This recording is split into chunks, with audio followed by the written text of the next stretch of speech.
ملتا ہے کہ جو اپنی زبان پہ قابو رکھے گا اور اسے اللہ کی یاد سے تر رکھے گا، اس کا دین سلامت رہے گا۔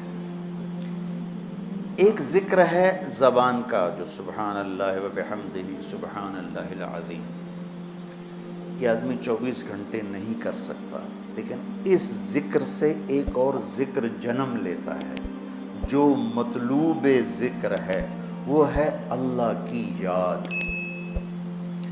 ذاکرہ کا مطلب یاد کرنا ہوتا ہے، اور یاد کا تعلق زبان سے نہیں دل سے ہے۔ پہلے دل میں یاد آتی، پھر زبان پہ ادائیگی ہوتی۔ ابھی آپ سب کو گھر یاد آ رہا ہے، دیکھ کیسے سبحان اللہ نکلا ہے۔ تو کیا خیال ہے کہ آپ سارے بیٹھ کے تسبیح پڑھ رہے ہو، گھر جانا گھر جانا گھر جانا گھر جانا، کہ دل کی ایک کیفیت ہے۔ تو یہ جو دل کی کیفیت ہے اس کو ذکر کہتے ہیں۔ جس کو 24 گھنٹے یہ نصیب ہو جاتا ہے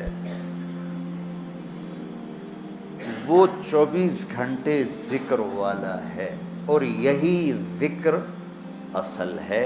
پہنچنے کا ذریعہ ذکر لسانی ہے کہ ہم کثرت سے قرآن کی تلاوت اور اللہ کی حمد و ثنا کو اپنی زبان پہ لائیں۔ لاتے لاتے لاتے جب دل میں ہر وقت اس کی یاد بس جائے گی، پھر زبان سے کہے بغیر سبحان اللہ کا اجر ملے گا، الحمدللہ کا اجر ملے گا، اللہ اکبر کا اجر ملے گا، لا الہ الا اللہ کا اجر ملے گا، سبحان اللہ و بحمدہ اور سبحان اللہ العظیم کا اجر ملے گا۔ وہاں تک پہنچنے کے لیے یہ الفاظ کلمات ذریعہ اور سبب ہے۔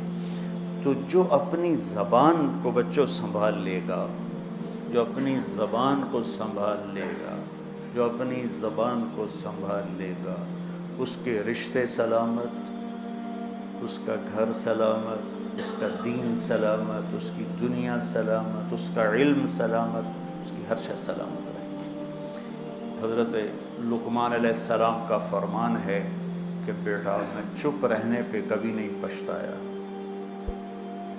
میں جب بھی پچھتایا اپنے بول پہ پچھتایا۔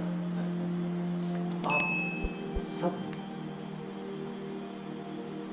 بچوں کو میری یہ درخواست ہے، من سکت بولو سلم، من سکت سلم، من سلم نجا۔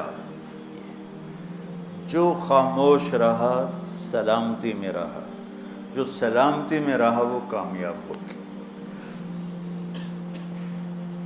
آپ نے حضرت ابو ذر غفاری سے فرمایا، ابو ذر الا انبئک بعملین خفیف مؤونتہما عظیم اجرہما والذی نفسی بیدہ لم یأت الثقلان بمثلہما۔ ابو ذر تمہیں دو کام بتاؤں جو کرنے میں آسان اور اجر میں ان کا وزن بے شمار، اور ذات کی قسم جس کے قبضے میں میری جان ہے، قیامت کے دن بہت تھوڑے لوگ ہوں گے جو اس کو لے کر آئیں گے۔ کہ یا رسول اللہ کیا؟ کہ ایک زبان اور ایک اچھے اخلاق، ایک چپ رہنا، السکوت۔ آپ نے کہا سکوت، آپ کا سکوت سے مراد یہ نہیں تھا کہ بات ہی نہ کرو، شر میں تمہاری زبان ساکت ہو جائے، اور اچھے اخلاق۔ ابو ذر رضی اللہ عنہ نے اس حدیث کو ایسے پکڑا کہ اس کے ظاہر کو ایسا پکڑا کہ ایک ایک مہینہ گزر جاتا تھا کسی سے بات نہیں کرتا تھا، ایک ایک مہینہ، اتنی احتیاط فرمائی۔ اور پھر اللہ کے نبی نے کہا کہ میرے صحابہ میں 4 آدمی ایسے ہیں جن سے اللہ پیار کرتا ہے، وعلی منہم وعلی منہم وعلی منہم۔ آپ نے 3 دفعہ فرمایا، اور علی ان میں سے ہے، اور علی ان میں سے ہے، اور علی ان میں سے ہے۔ تو کون ہے یا رسول اللہ؟ آپ نے کہا علی،